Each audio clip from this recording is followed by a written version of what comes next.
Hey guys, welcome back to more Reddit stories. In this Ripe Stories video, I bought a remote mountain cabin to escape panic attacks, and then my neighbor decided my land was stolen from his family and started a one-man war. Illegal gates, fake surveys, and even ambushes. His last spike strip ambush cost my family everything. Let's dive right into the video. And the first one was submitted by user mountainguy87, and it starts like this. I bought the cabin when I was 42, right after the panic attacks started getting bad enough that my hands would shake during site inspections. 15 years of designing bridges and highway interchanges had left me with a resume that opened doors and a nervous system that slammed them shut. The property was 23 acres of pine and granite perched on a ridge so remote that my cell phone became a glorified camera the moment I crossed the county line. The place cost me everything I'd saved, but it was worth it. The cabin itself was small, just under 1,500 square feet. The solar array could run the essentials and the propane tanks were buried where the snow could not reach them.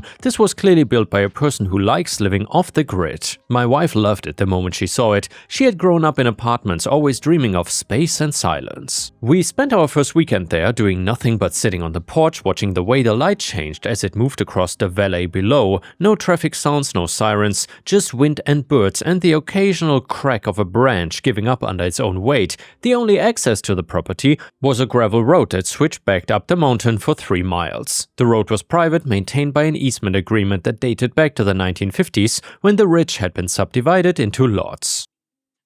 According to the title insurance company, everything was in order. The easement was legal, recorded and permanent, and I had every right to use that road. I met my neighbor a few weeks after we closed on the property. I was unloading lumber from my truck when I heard the whine of an ATV engine. He came around the bend doing maybe 30 miles an hour, kicking up a spray of gravel and dust. He was in his late 60s, thick through the chest and shoulders, with the kind of face that looked like it had been carved with dull tools. He killed the engine about 10 feet from where I was standing and just stared at me for a long moment. "You're the one who bought the old property, huh?" he said. It was not a question. I introduced myself to him and offered my hand, but he didn't return the gesture. "My family owned this ridge," he said. "All of it, before the county and the banks got involved." I did not know what to say to that, so I just nodded and said something about it being a beautiful country. "My father lost it in '73, he continued. "Tax lien sale. They took everything because he couldn't pay what they said he owed. You know what they auctioned this land for? This whole ridge?" I shook my head.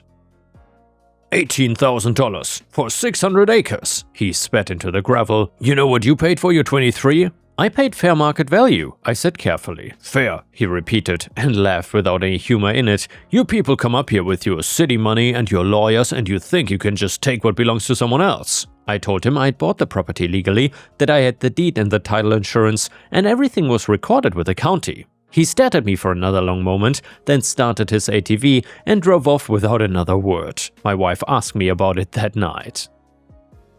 I told her that he was probably just bitter about the old land sale and that he would get used to having neighbors eventually. She looked worried, but I convinced her it was nothing. People in rural areas could be protective of their territory, I said. Give it time. I was wrong. The first sign of trouble came 3 months later. Early November, I'd been away for the weekend to visit friends, and when I came back up the mountain, there was a gate across the road.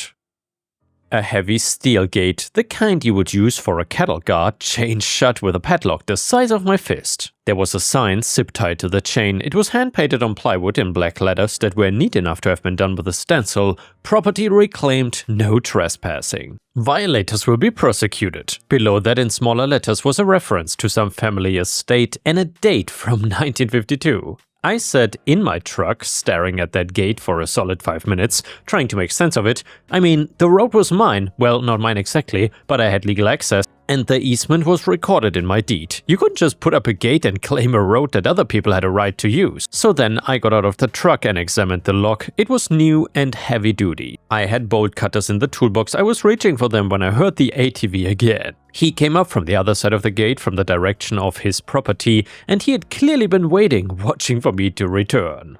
He had something in his hand, a folder of some kind, and he was smiling. "Problem?" he asked. I pointed at the gate. "You cannot block this road, I have an easement." "Your easement is illegal," he said and held up the folder. "I've got the original survey here from 1952. The real one before they started changing the maps. This road was always private, family access only." I asked to see the survey. He held it up so I could see through the fence, but he didn't hand it over. It looked old, yellowed paper in a plastic sleeve with hand-drawn property lines and annotations I couldn't read from where I was standing.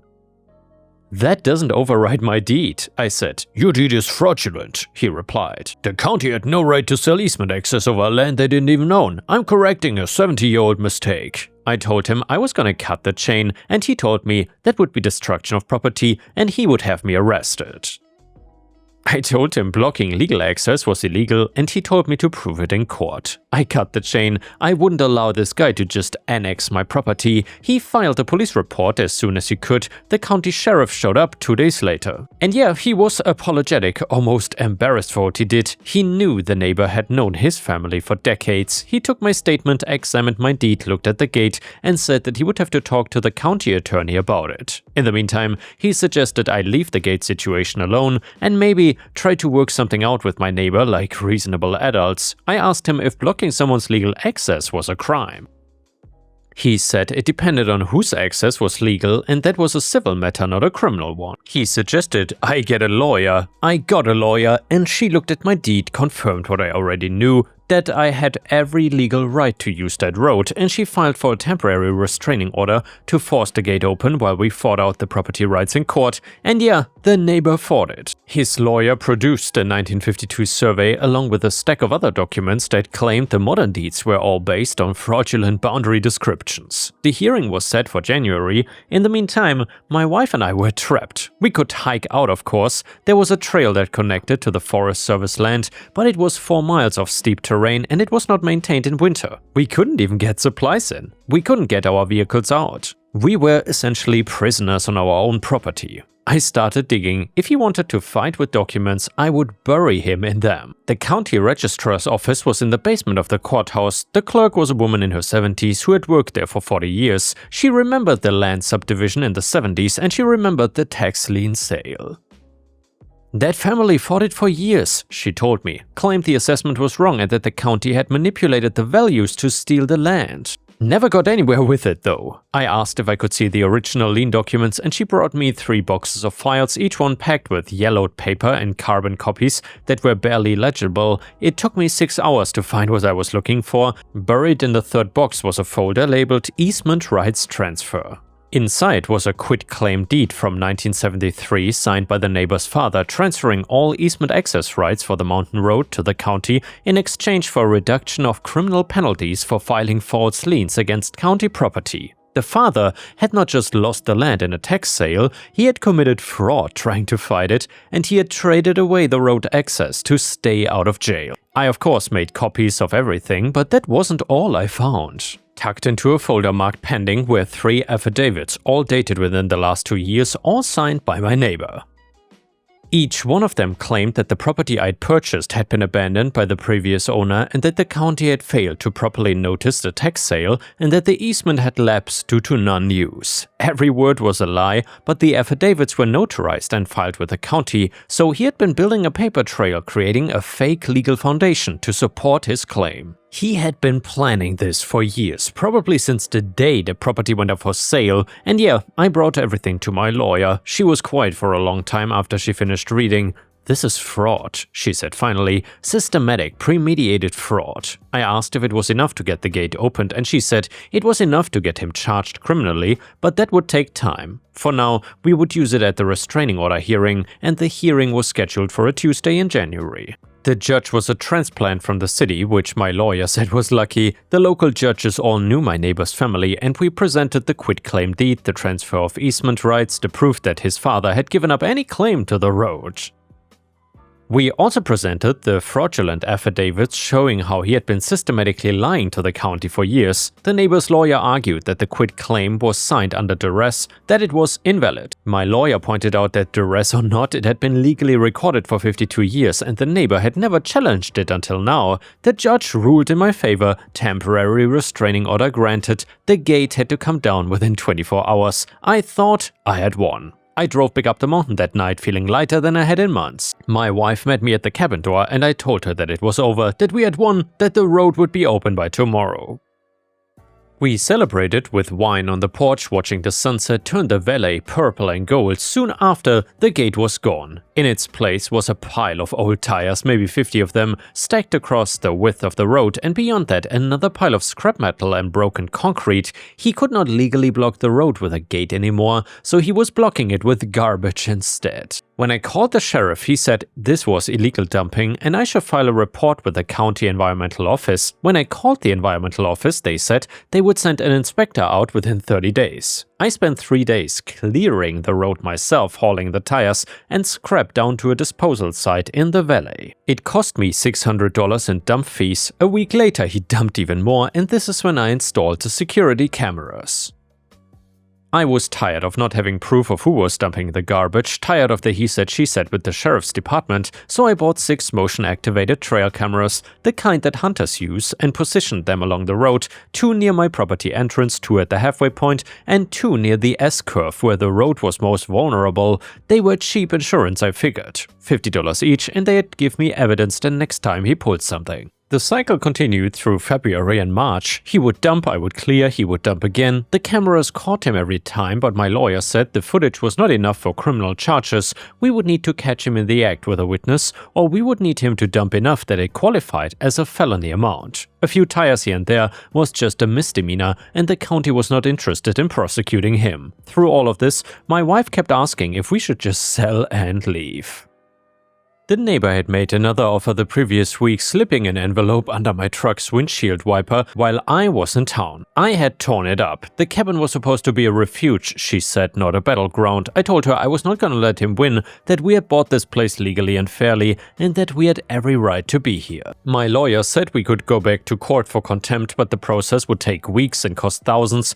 I was already into this for more money than I wanted to think about, but then things got worse. I had hired a surveying crew to come up and establish the exact boundary line between my property and his. I wanted no ambiguity, no room for him to claim I was encroaching on his land. The crew showed up on a Monday morning, 2 guys with a truck full of equipment. They had been working maybe 20 minutes when the neighbor showed up on his ATV. This time he had a shotgun slung across his back. He didn't point it at anyone, he didn't make any threats, but he sat there on his ATV, watching with that gun visible. The surveyors packed up and left within 15 minutes. When I called to ask what happened, the crew chief said he was not interested in working on a property with a so-called active dispute. He would refund my deposit and suggested I find someone else. Well, I couldn't find someone else. The other surveying companies I called all said the same thing once they heard about the address. They knew my neighbor, they knew his reputation, and they were not interested. By now, it had been many months since I first met my neighbor, months of harassment, legal bills, and escalating confrontation, but he was not done yet. He showed up at my cabin 3 weeks later with another purchase offer. This time, he did not just leave it on my truck though. He knocked on the door, handed me the envelope himself. "You're making this harder than it needs to be," he said. $15,000, that's more than fair. I told him I was not selling. "You will eventually," he said, "one way or another." I asked him what that meant. He just smiled and walked back to his ATV. The next 3 weeks were quiet, suspiciously quiet. No more garbage dumped on the road, no more encounters on the property line. I told him to stop coming to my property. He just smiled and said I would regret being stubborn. Then came the town council meeting. The neighbor had petitioned to have the road rezoned as so-called private heritage land, protected under some obscure historical preservation statute.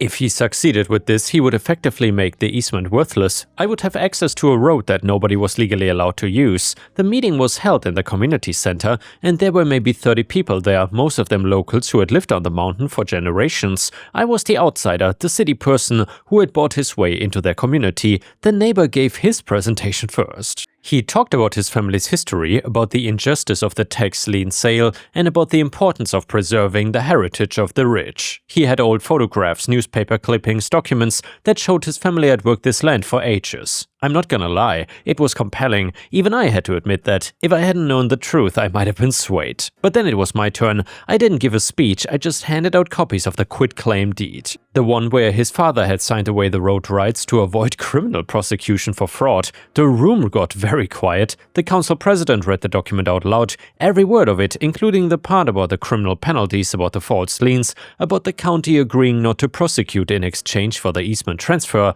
And when he finished, he looked at my neighbor for for a long moment. "Is this document authentic?" he asked. My neighbor's face had gone red and then white. "That was 50 years ago. My father was under duress. They coerced him." "But you never challenged it," the council president said. "In 50 years you never once tried to overturn this deed." "I didn't know about it until recently." That was a lie, and I could prove it. I handed the council president copies of the affidavits my neighbor had filed, the ones claiming abandonment and lapsed easements. In each one he had referenced a 1973 quitclaim, arguing that it was invalid. He had known about it all along. The vote was not even close. The rezoning petition was denied unanimously. I drove home that night feeling vindicated. Finally, after months of harassment and legal bills and dumped garbage, the law had worked. The system had functioned and justice had been done. My wife was waiting up for me. I told her we had won, that it was finally over. She hugged me and cried with relief. And yeah guys, what if I told you that this is not even the halfway point of the story? It's about to make an insane turn. However,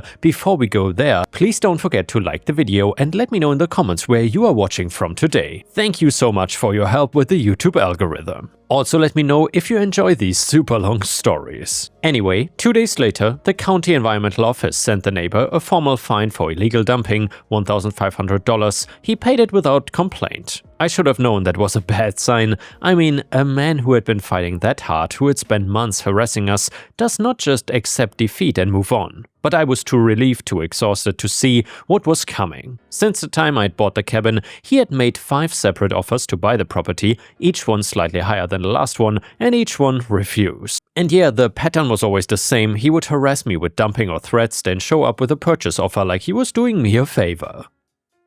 I had started to see it as a ritual or something, his way of maintaining the illusion that this was all just a business negotiation. But after the town council meeting, the offers stopped, the harassment stopped, everything stopped. For 3 weeks it was completely quiet. I was wrong to think that it was over. I went back to work in early April. My supervisor had been patient, more patient than I probably deserved, but the projects were piling up and I couldn't keep taking personal days to deal with these property disputes. My wife stayed at the cabin. She'd been working remotely for years and her setup there was just as good as it had been in the city. We talked every evening. She would tell me about her day, about the deer that wandered through the clearing, about the progress she was making on organizing the storage shed, just normal things, you know. Peaceful things. On Thursday, she drove down to the valley for groceries. We were running low on everything and the weather forecast called for snow over the weekend. She wanted to stock up before the roads got bad.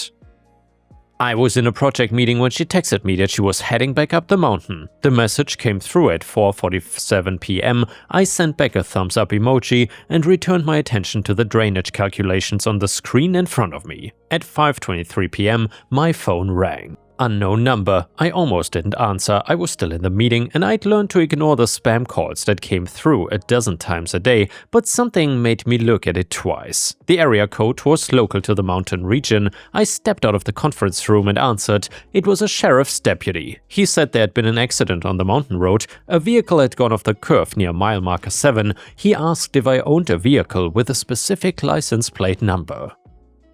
I told him that was my wife's car and he asked me to come to the scene immediately. The drive from my office to the mountain took 90 minutes in good conditions. I made it in 70, running lights I shouldn't have run, taking corners faster than was safe. The deputy had been vague about my wife's condition, which I knew meant it was bad. If she had been okay, he would have said so. I found the accident site by following the emergency lights. 3 county sheriff vehicles, an ambulance, a fire truck and 2 Forest Service trucks. The road was blocked and they had set up flares along both approaches. A deputy stopped me 50 feet from the scene. I told him who I was. He looked uncomfortable and called someone on his radio. The senior deputy came over and he had the expression of someone who had seen something that he was gonna remember for a long time. "I'm sorry," he said. She did not make it. The car had gone off the road at the S-curve, the sharpest turn on the whole 3-mile stretch. It had hit a tree about 40 feet down the embankment on the driver's side. The impact had killed her instantly, they said. She had not suffered. They said that like it was supposed to help, but I was absolutely devastated. I could barely breathe. I asked what happened, and the deputy said it looked like she had lost control on the curve. The road was gravel and sometimes vehicles would slide if they came in too fast. I told him my wife had driven that road 100 times, she knew every curve, every rough spot, and she would not have taken the turn too fast. He said it was just an accident. These things happened on mountain roads. After 2 hours of argument and after the medical examiner had already removed my wife's body, they finally let me approach the scene under supervision of a deputy. I could not touch anything, but I could look. The car was crumpled around the tree like aluminum foil. The entire driver's side was compressed inwards. The roof buckled down at an angle that made my stomach turn. There was broken glass everywhere, scattered across the leaves and dirt like diamonds. I made myself look away from the car and focus on the road, and then I remembered the cameras. I had installed a security system 6 months ago, motion-activated trail cameras positioned along the road to catch anyone dumping garbage again, and well, one of them was mounted on a tree about 50 feet before the S-curve. The tire tracks were clear on the gravel. She had come into the curve at a normal speed, staying right where she should have been, and then about 20 feet before the apex of the turn, the tracks went erratic. Both front tires had veered hard right and then overcorrected left. She tried to straighten out but couldn't get the vehicle back under control. I followed the tracks backwards, looking at where they had started to go wrong, and that's when I saw them. They were partially hidden under wet leaves and scattered gravel, but once I knew what I was looking for, they were unmistakable. 4 metal strips, each about 6 inches long and an inch wide, with 3-inch spikes welded perpendicular to the base. They were positioned across the road in a zigzag pattern right at the entrance to the curve, where a driver would naturally be focused on the turn ahead rather than the road surface. They were caltrops, spike strips, custom-made to puncture tires. I picked one up. The metal was still bright where the welds were, recently made. The spike tips were sharp and clean. I called the deputy over, I showed him what I had found, and then told him about the security camera. His expression changed as he looked at the spike strip, then at the tire tracks and then back at the strip. He called over the senior deputy and they examined the scene together. We retrieved the SD card from the camera and the senior deputy had a tablet in his vehicle and we watched the footage right there at the scene. The video showed my wife's car entering the frame at normal speed, maybe 25 miles per hour, and then the front tires hit something in the leaves and both blew simultaneously. The car lurched hard right, she overcorrected left and the vehicle went off the road. The timestamp read 5:19 p.m, but there was more. The camera had triggered 90 minutes earlier at 3:47 p.m.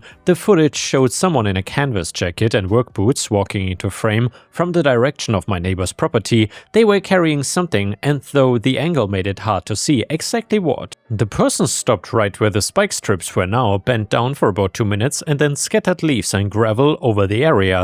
After that, they walked back the way they had come. The footage was grainy and the person's face was not clearly visible, but you could see the build, the walk, the distinctive canvas jacket. You could also see the boots. Heavy work boots with aggressive tread. This was not an accident, I said. The deputy asked me not to touch anything else. He started making calls and they kept me there for another 3 hours while they photographed everything, collected the spike strips as evidence and took my statement, and by the time they let me leave it was after 10 p.m. and they had lit the scene with portable work lights that made everything look stark and unreal. I didn't go home though. I went to the cabin. I couldn't go inside. Everything in there belonged to both of us and now there was only me. I sat on the porch in the dark, my hands empty but still remembering the weight and cold of the spike strip I had found. The police had bagged all of them as evidence, but I could still picture every detail, the neat welds, the sharp points, the deliberate, careful construction. I had not eaten since before the deputy's call, had not showered, had not changed clothes. The suit I'd worn to work was wrinkled and smelled like sweat and fear. I should have been crying, I thought. I should have been breaking down, screaming, destroying something, but there was just a hollow numbness, punctuated by surges of rage, so intense my hands shook. I'd been awake all night sitting in the same chair, staring at nothing, when I heard the ATV. At 9:17 a.m. the next morning, the sound of that engine cut through the fog in my head like a knife. I'd been sitting in the same position for so long that my legs had gone numb. I stood up slowly, watching as he drove up to the cabin. He was wearing work boots, heavy jeans and a canvas jacket, the same jacket from the security footage. He killed the engine about 30 feet away and just sat there for a moment looking at me. Then he smiled. "Heard about the accident," he said. "Real shame." I didn't say anything. He reached into his jacket and pulled out a folded document. I know this is a difficult time, but I wanted to give you an opportunity. Property this big, it's a lot for one person to manage. I'm prepared to make you an offer. He held out the paper. It was a purchase contract already filled out with his name as a buyer and a price that was maybe 60% of what the property was worth. You don't belong here, he said. You never did. The mountain took your wife because you tried to claim something that was not yours. Now you have a chance to make it right. Sell me the property and leave. I stood up. My voice sounded strange when I spoke, flat and cold. Did you make those spike strips? I asked, and his smile didn't change. I don't know what you're talking about. They were on the road yesterday, hidden under leaves right before the S-curve. That's a dangerous curve, he said. Lots of accident there over the years. She hit them and lost control. If you say so. The police have them. They're gonna analyze them, run tests, and I have security camera footage of someone planting them 90 minutes before she died. For just a second his smile faltered, then it came back harder than before and he said, then I guess we'll see what they find. He gestured at the contract again. This offer expires in 72 hours. After that you'll be on your own up here. No neighbors to help if something happens. No one to check on you if you don't show up in town for a while. And that is when I saw his boots. They were heavy work boots, the kind with aggressive tread for traction on rough ground.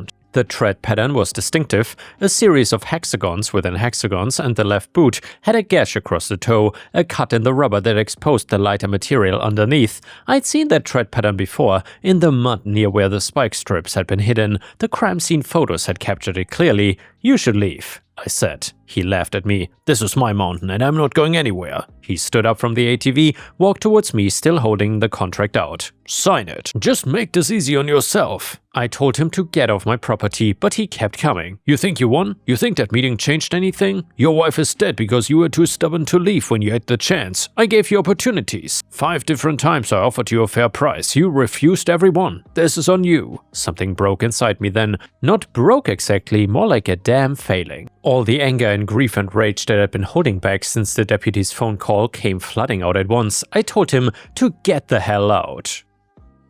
I told him what he was, what he had done. I told him I had evidence that the cameras had caught him, that he was going to prison, and that he would spend the rest of his miserable life in a cell thinking about this mountain he would never see again. He laughed at me, but then he lunged forward and tried to grab my shirt. You don't have anything. That footage doesn't show my face. Those spike strips could have been planted by anyone. We struggled. He was stronger than I expected, and he had the advantage of momentum. He shoved me backwards and I stumbled against the porch railing. I had my pistol in my waistband. I carried it sometimes when I was working outside, mostly because of bears and mountain lions. I'd never thought I would need it for anything else. I drew the weapon and told him to back off, but he didn't. He came at me again, his hand reaching for my chest, and I thought he was gonna shove me over the railing or grab the gun. I thought if he got control of the weapon, I was dead. So I fired. I was trying to stop him from attacking me, period, but he was moving, lurching forward, and I was off balance from being shoved into the railing. In that split second when I pulled the trigger,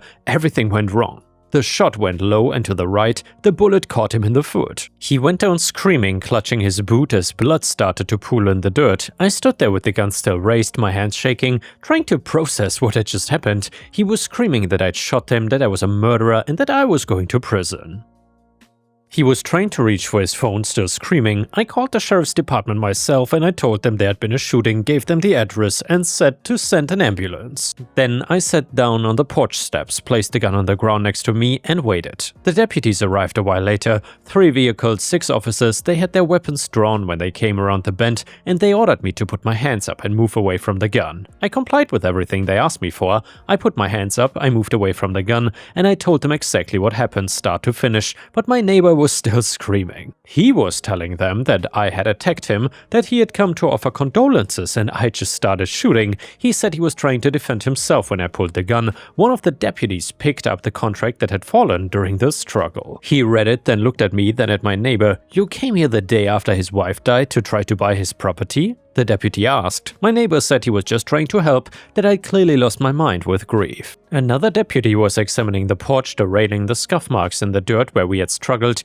He took photos of everything and then the ambulance arrived. The paramedics loaded my neighbor onto a stretcher. He was still screaming that I was a murderer, that they needed to arrest me, and the deputies told him to be quiet and let the medics work. They took my statement, they took photos of the scene, the porch, the ATV, everything. They backed the gun as evidence and they backed the contract. Then they put me in handcuffs. You're being detained for assault with a deadly weapon. The senior deputy said, you have the right to remain silent and anything you say can and will be used against you in a court of law. He read me the rest of my rights while his partner searched me and put me in the back of his vehicle. As they drove me down the mountain, I could see the ambulance ahead of us, emergency lights flashing. My neighbor was in there, probably still screaming about being a victim. I had shot a man on my own property in what I believed was self-defense, but I'd still shot him, and now I was handcuffed in the back of a police car facing charges I didn't fully understand yet. The cabin was a crime scene. The property I'd fought so hard to keep was now blocked up with yellow tape and restricted access signs, and my wife was still dead. The deputy driving glanced at me in the rearview mirror. The detective handling your wife's case wants to talk to you, he said. About the spike strips, they found footprints at the scene, distinctive boot tread. I looked out the window at the forest passing by. The left boot has a cut across the toe, I said. You will see it in the crime scene photos and you will see it on the boots he was wearing today. And the deputy was quiet for a moment, then he nodded. They took me to the county jail. I was processed, photographed, fingerprinted and placed in a holding cell, and my lawyer arrived 3 hours later. She looked exhausted and worried. They are charging you with assault with a deadly weapon, she said. Possibly even attempted murder, depending on the DA's mood. Your neighbor is claiming you attacked him without provocation. I told her everything, the spike strips, the security footage, the tread pattern in the boots, his implicit confession on my porch, the struggle over the contract, how he had lunged at me and I'd fired in self-defense. She took notes and told me not to say anything to anyone else, and then she left to start working on bail. I spent that night in the holding cell staring at the ceiling and thinking about my wife, about how she had looked the last time I'd seen her, smiling as she had left for the grocery store, about how she had never come home, about how the man responsible for her death was in a hospital bed right now playing the victim, trying to get me sent to prison. The next morning, they moved my neighbor from the hospital to the jail. They put him in medical isolation because of his foot injury, but he was officially under arrest. The detective had compared his boots to the footprints at the accident scene and to the figure in the security camera footage, and they matched. The bail hearing was held on Monday morning. My lawyer argued that I was a professional with no criminal record, that I'd called the police myself after the shooting, and that I had cooperated fully with the investigation. The prosecutor argued that I had shot an unarmed man during a property dispute and that I was a flight risk given the severity of the charges. The judge set bail at $50,000.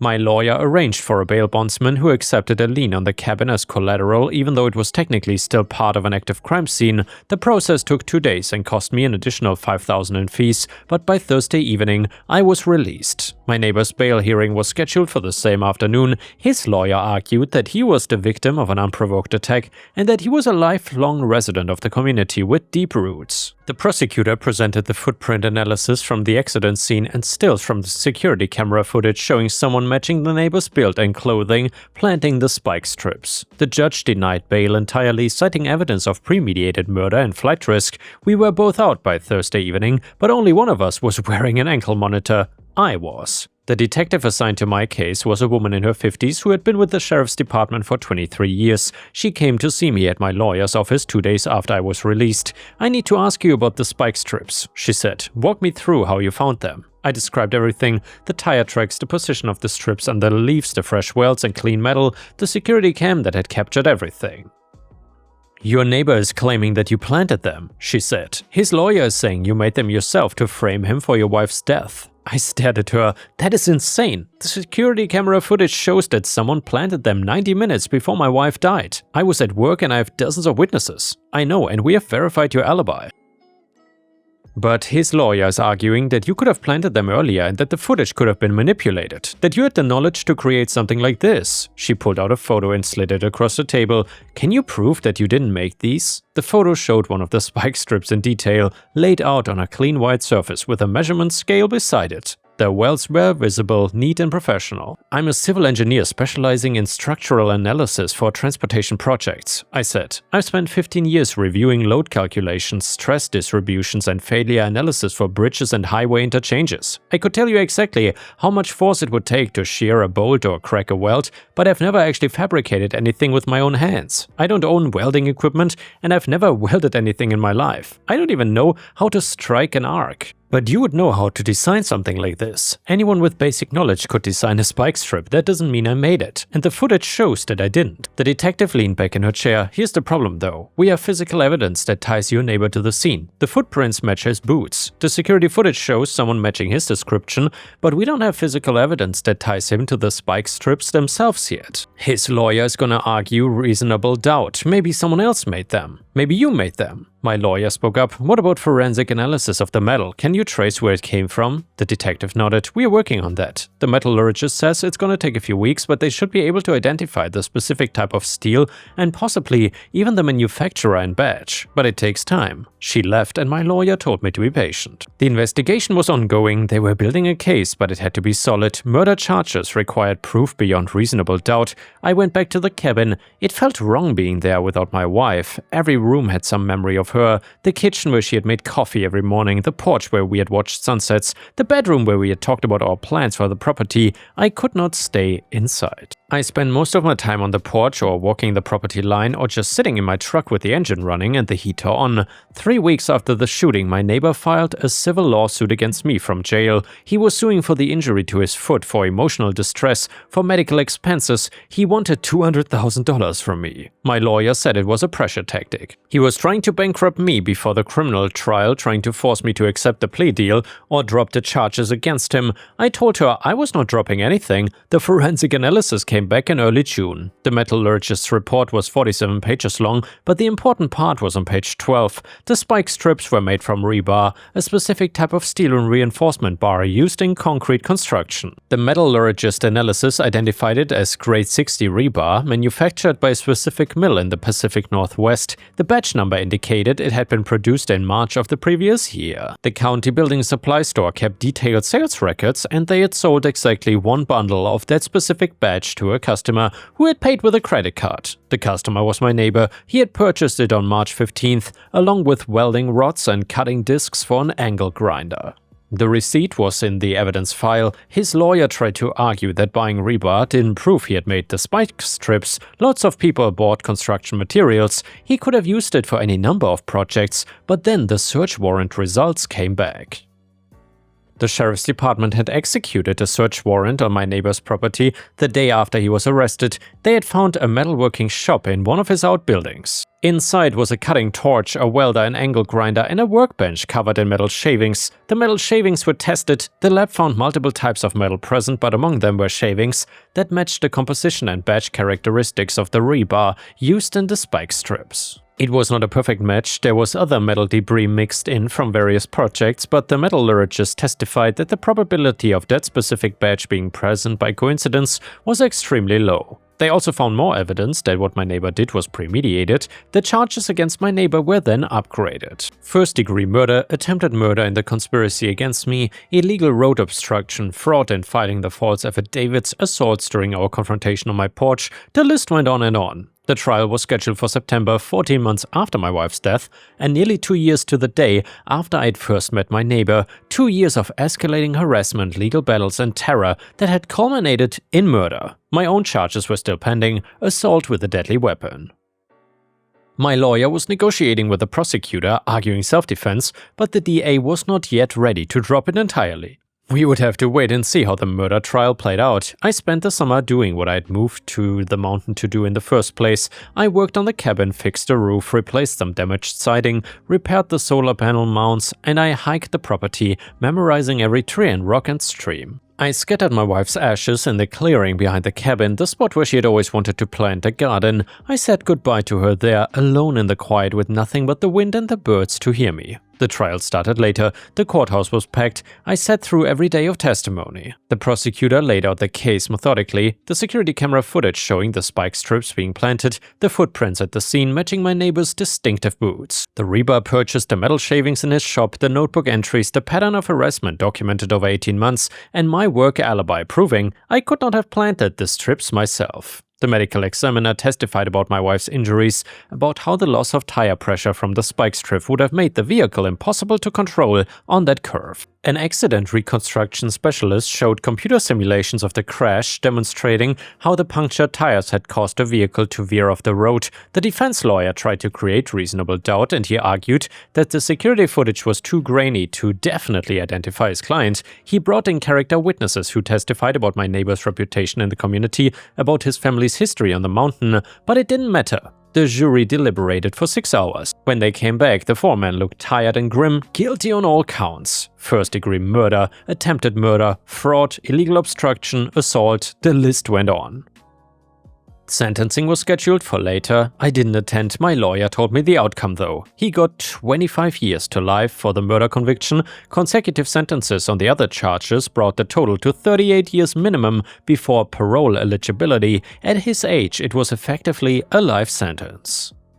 He would die in prison, just like I told him he would. A week after his sentencing, the prosecutor dropped the charges against me as well. The shooting was ruled justifiable self-defense. I'd been on my own property, confronted by a man I had reasonable cause to believe was an immediate threat, based on the evidence of what he had done to my wife, and I'd used force to stop that threat when he physically attacked me. The fact that the shot hit his foot rather than center mass actually supported my claim. It showed I was not trying to execute him, just stop the attack. The civil lawsuit disappeared with it. His lawyer withdrew the complaint the same day. I stayed at the cabin through the winter. It was hard being there alone, but I couldn't bring myself to leave. This was the place my wife had loved, the refuge we had built together. Selling it would have felt like admitting he had won. I learned that my neighbor's family had moved away. They had put his property up for sale, but there were no buyers. Nobody wanted land with that kind of history attached to it. Eventually, the bank foreclosed on it. The property went to auction. I won in the end. The law worked. Justice was served, but the cost was everything I'd moved to the mountain to protect. My peace, my marriage, and my belief that doing the right thing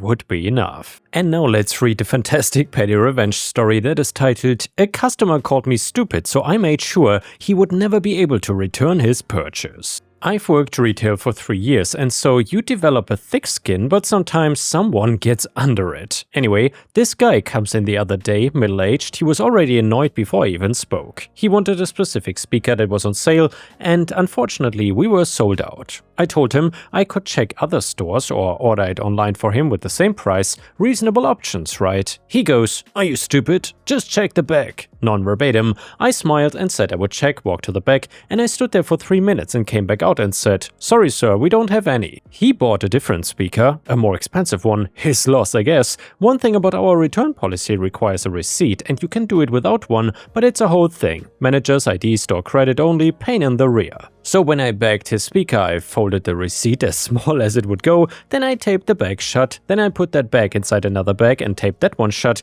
and tucked the receipt right between the layers where the tape meets the plastic. If he ever tries to return that speaker, he will have to destroy both bags to find it, and even then, this tiny crumpled square wedged in tape residue. Will it ruin his life? No. Will it mildly inconvenience him at the exact moment he's already frustrated about returning something? Yes. Enjoy your speaker, sir. And yeah guys, thanks for watching. I hope you enjoyed the XXL story. I will see you again tomorrow.